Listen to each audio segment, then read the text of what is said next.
오늘 우리에게 주신 하나님의 말씀은 구약성경 창세기 12장 1절부터 4절 말씀입니다. 여호와께서 아브라함에게 이르시되 너는 너의 고향과 친척과 아버지의 집을 떠나 내가 네게 보여줄 땅으로 가라.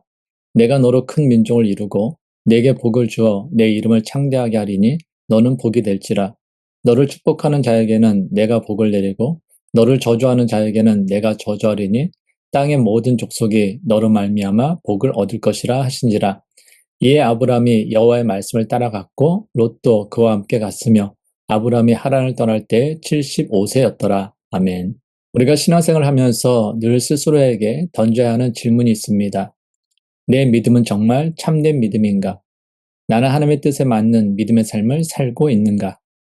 이 질문에 대한 해답을 하나님은 아브람의 삶을 통해 우리에게 보여주십니다. 특히 오늘 본문 창세기 12장 1절부터 4절의 말씀은 믿음이 무엇인지를 분명하게 알려줍니다.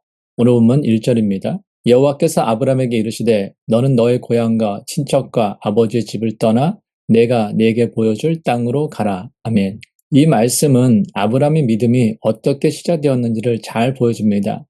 여기서 중요한 점은 믿음이 나의 결심이나 감정에서 비롯되지 않는다는 사실입니다. 믿음은 언제나 하나님이 먼저 말씀하시고 우리가 그 말씀에 반응할 때 시작됩니다. 많은 사람들이 이전에 나오는 내가 너로 큰 민족을 이루고 복을 주겠다라는 약속에만 집중합니다. 물론 이 말씀도 매우 중요합니다. 하지만 놓치지 말아야 할 핵심은 4절에 담겨 있습니다. 오늘 보면 4절 상반절입니다. 이에 아브람이 여호와의 말씀을 따라갔고, 하나님께서 말씀하셨을 때 아브람은 실제 행동으로 순종했습니다. 이것이 바로 진짜 믿음의 모습입니다. 아브라함이 보여준 믿음은 철저히 하나님의 말씀에서 시작됩니다. 로마서 10장 17절은 이를 분명히 밝혀줍니다. 로마서 10장 17절입니다. 그러므로 믿음은 들음에서 나며 들음은 그리스도의 말씀으로 말미암았느니라. 아멘. 아브라함만 특별한 것이 아니라 모든 사람의 믿음 역시 하나님의 말씀을 듣는 것에서부터 시작됩니다. 히브리서 기자도 아브라함의 믿음을 분명하게 표현하고 있습니다. 히브리서 11장 8절입니다. 믿음으로 아브라함은 부르심을 받았을 때 순종하여 장래의 유업으로 받을 땅에 나아갈새 갈 바를 알지 못하고 나아갔으며. 아멘. 하나님의 부르심, 즉 말씀이 먼저 있었고 아브라함은 그 말씀을 믿고 행동으로 옮겼습니다. 바로 이것이 우리가 따라야 할 믿음의 본질입니다. 요한복음 4장에 나오는 왕의 신화도 같은 원리를 보여줍니다. 예수님께서 가나에 오셨다라는 소문이 나기 무섭게 약 350km 떨어진 가버나움에서 왕의 신하 한 사람이 주님을 만나기 위해 가나까지 찾아왔습니다. 그 이유는 병으로 죽어가고 있는 자기 아들을 살리기 위함이었습니다. 그는 아들의 병을 치료하기 위해 백방으로 다녀보았지만 아들의 병은 점점 악화되어 거의 죽게 되었습니다.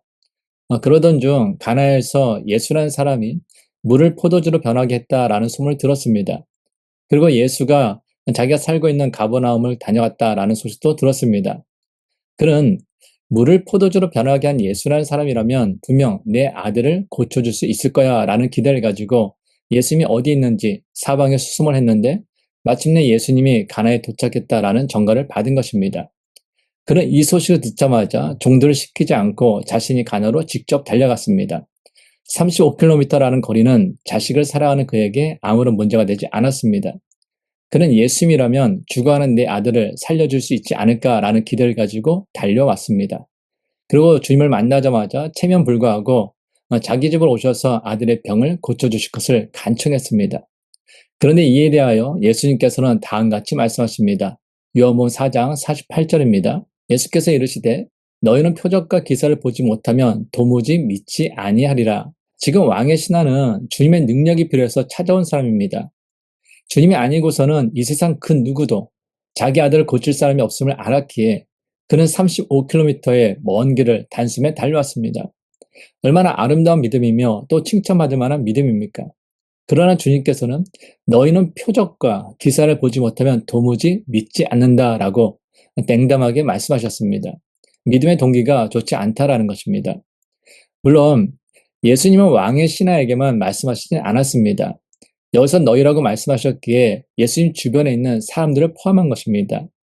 이것은 갈릴리 사람들의 표적과 기사를 보지 못하면 믿지 않는 성향을 파악하고 하셨던 말씀입니다. 왕의 신하도 예수님께서 하신 말씀의 뜻을 알았을 것입니다. 만약 그에게 교만한 마음이 있었다면 내가 왕의 신하인데 왜 그렇게 말이 많습니까? 오라면 와서 내 아들 위하여 기도할 것이지 라며 화를 낼 수도 있었습니다. 그러나 그는 다음같이 말합니다. 요한복음 4장 49절입니다. 신하가 이르되 주여 내 아이가 죽기 전에 내려오소서. 예수님의 냉담에도 불구하고 그는 계속해서 내 아이가 죽기 전에 내려오소서라고 간청하였습니다. 이에 대하여 예수님께서는 아주 간단하게 대답하셨습니다. 요한복음 4장 50절 상반절입니다. 예수께서 이르시되 가라 내 아들이 살아있다 하시니 예수님께서는 죽어가는 아들을 살리고자 자신을 찾아온 아들에게 가라 내 아들이 살아있다라는 이 한 말씀만 하셨습니다. 왕의 신하는 분명히 아들이 질병으로 인해 죽어가는 것을 보았습니다. 그런데 예수님께서는 아들을 보시지도 않고 기도 한 번 없이 살았다고만 말씀하셨습니다. 만약 여러분들이 왕의 신하 같은 상황이었다면 어떻게 하셨겠습니까? 가라, 내 아들이 살아있다라는 예수의 말씀에 어떻게 반응하셨겠습니까? 성경은 가라, 내 아들이 살아있다라는 예수의 말씀에 대한 왕의 신하의 반응에 대하여 다음같이 증가합니다. 요한복음 4장 50절 하반절입니다. 그 사람이 예수께서 하신 말씀을 믿고 가더니 아멘. 내 아들이 살아있다라는 예수의 말씀을 왕의 신하는 믿었습니다. 그리고 서둘러 집을 향해 갔습니다. 그리고 그는 인생에서 가장 기쁜 소식을 듣습니다. 요한복음 4장 51절, 52절입니다. 내려가는 길에서 그 종들이 오다가 만나서 아이가 살아있다 하거늘 그 낫기 시작한 때를 물은즉 어제 7시에 열기가 떨어졌나이다 하는지라. 왕의 신하는 예수의 말씀을 믿고 집으로 가는 중에 자신의 종들을 만났습니다. 그리고 아이가 살아있다라는 소식을 들었습니다. 그리고 그 낫기 시작한 때가 언제인지 묻습니다. 예수님에게 들은 말이 있어 그때를 맞춰보려는 것입니다. 어제 7시에 열기가 떨어졌습니다. 라는 종의 대답을 들은 신하는 계산해 보니까 그때가 예수님께서 말씀하신 바로 그 시간임을 깨닫습니다. 이 일로 왕의 신하와 그 온 집안이 다 예수님을 믿게 되었습니다. 요한복음 4장 53절입니다. 그의 아버지가 예수께서 내 아들이 살아있다 말씀하신 그때인 줄 알고 자기와 그 온 집안이 다 믿으니라. 아멘. 왕의 신하가 어떻게 천지를 창조하신 손으로 행하시는 주님의 능력을 경험하였습니까? 주님의 말씀을 믿고 순종하였기 때문입니다. 신앙생활을 하다 보면 누구나 한 번쯤은 이런 고민을 하게 됩니다. 정말 하나님의 말씀이 옳은 걸까? 지금 내가 가고 있는 길이 과연 맞는 걸까? 오늘 본문에 등장하는 아브라함의 믿음은 그런 의문 앞에서 우리가 어떻게 반응해야 하는지를 분명히 보여줍니다. 그는 눈에 보이지 않는 하나님의 말씀을 붙들고 순종했습니다. 이것이 바로 진짜 믿음입니다. 하나님의 말씀은 눈으로 볼 수 없고 손으로 만질 수도 없고 과학적으로 증명하기도 어렵습니다. 말씀은 들리는 것이지 눈에 보이거나 손에 잡히는 물질이 아닙니다. 그럼에도 불구하고 하나님의 말씀은 우리의 마음을 움직이고 삶을 변화시키는 놀라운 영적 능력을 가지고 있습니다.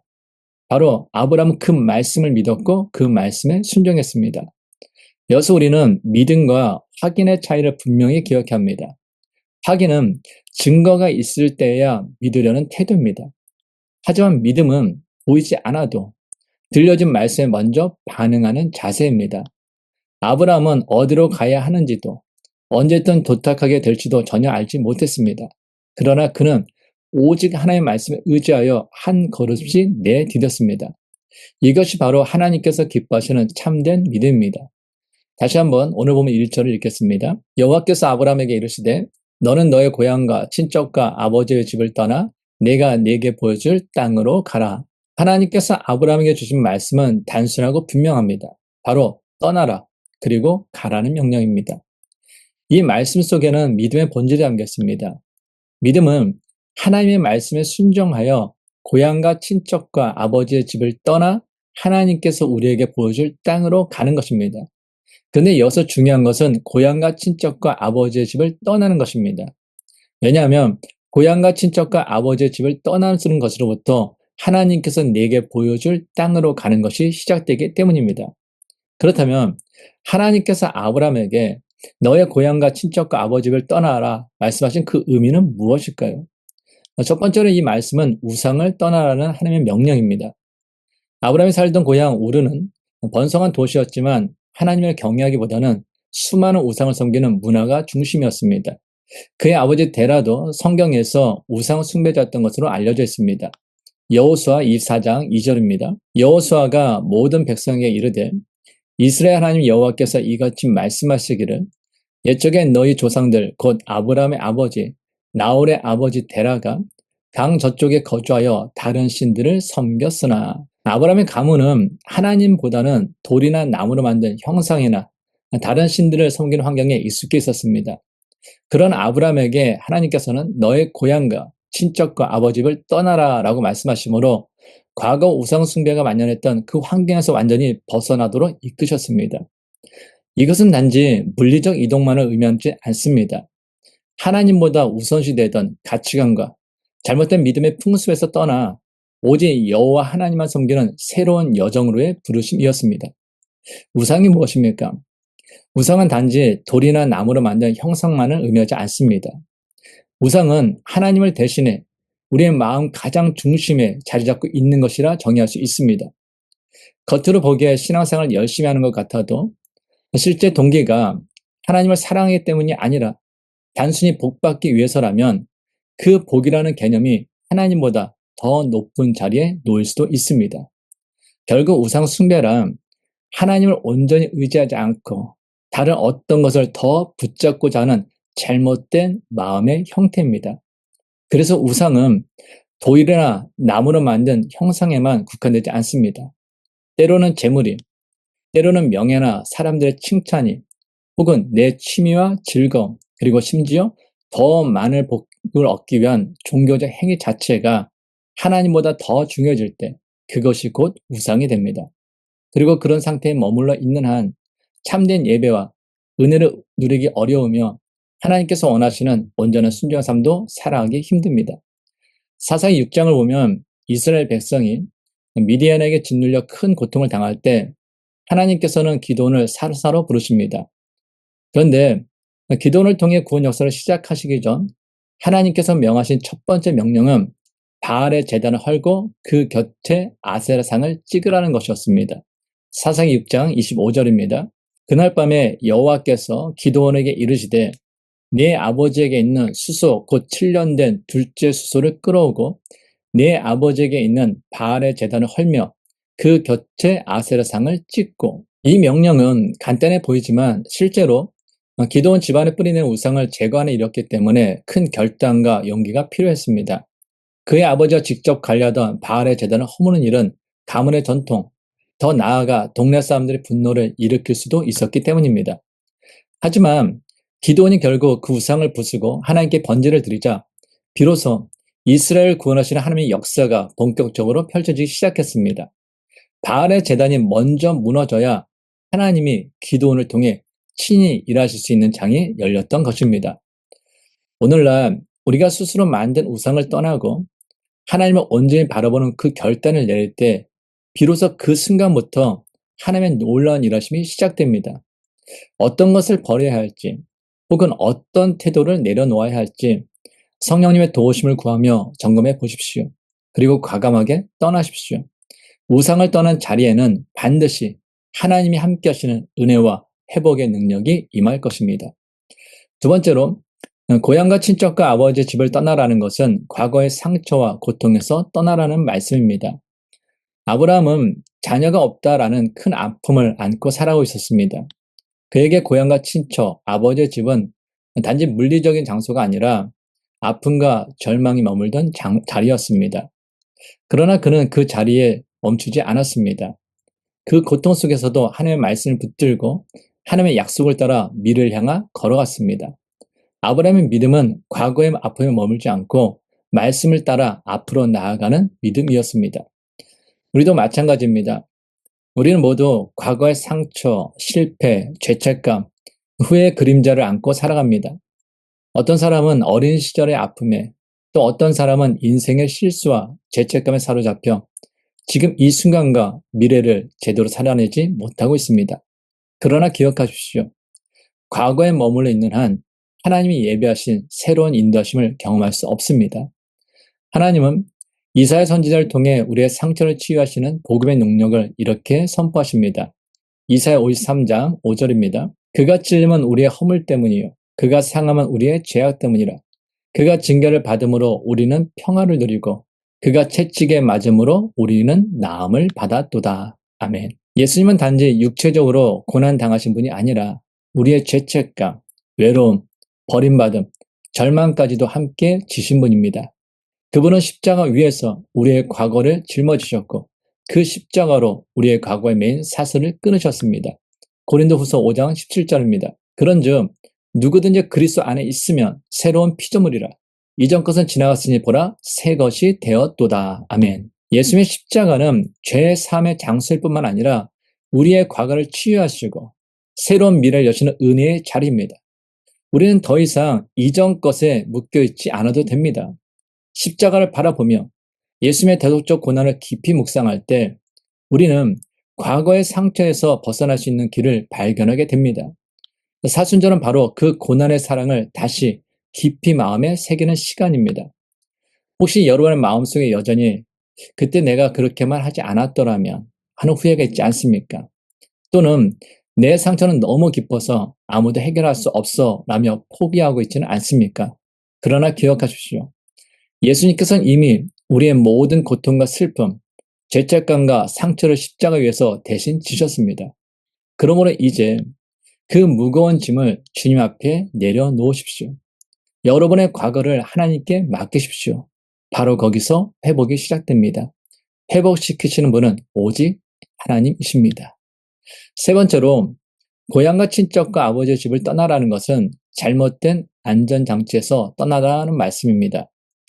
아브라함에게 고향과 친척 그리고 아버지의 집은 현실적으로 매우 안정된 기반이었습니다. 당시 고대 사회에서는 혈연과 가족 공동체 안에 속해 있다라는 것이 곧 생존과 직결되었기 때문입니다.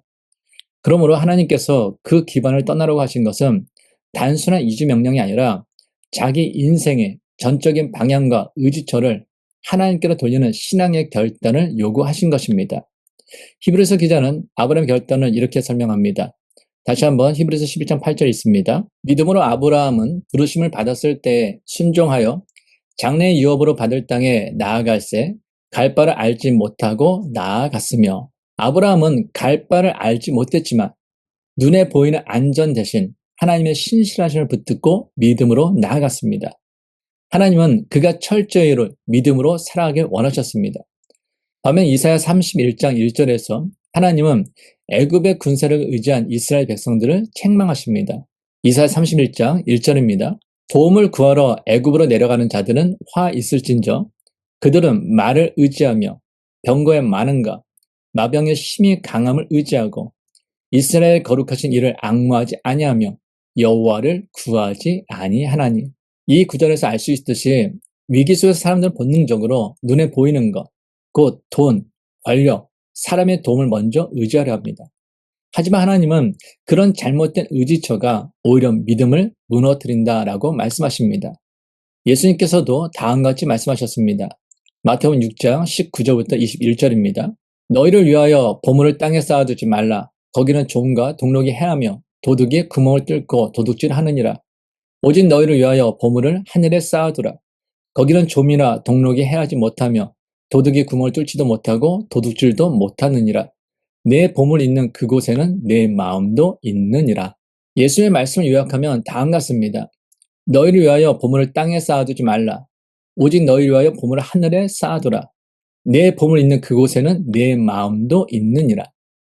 이 말씀은 우리가 무엇을 안전장치로 삼고 있는지를 보여주는 그 지표가 바로 우리의 마음이라는 사실을 알려줍니다.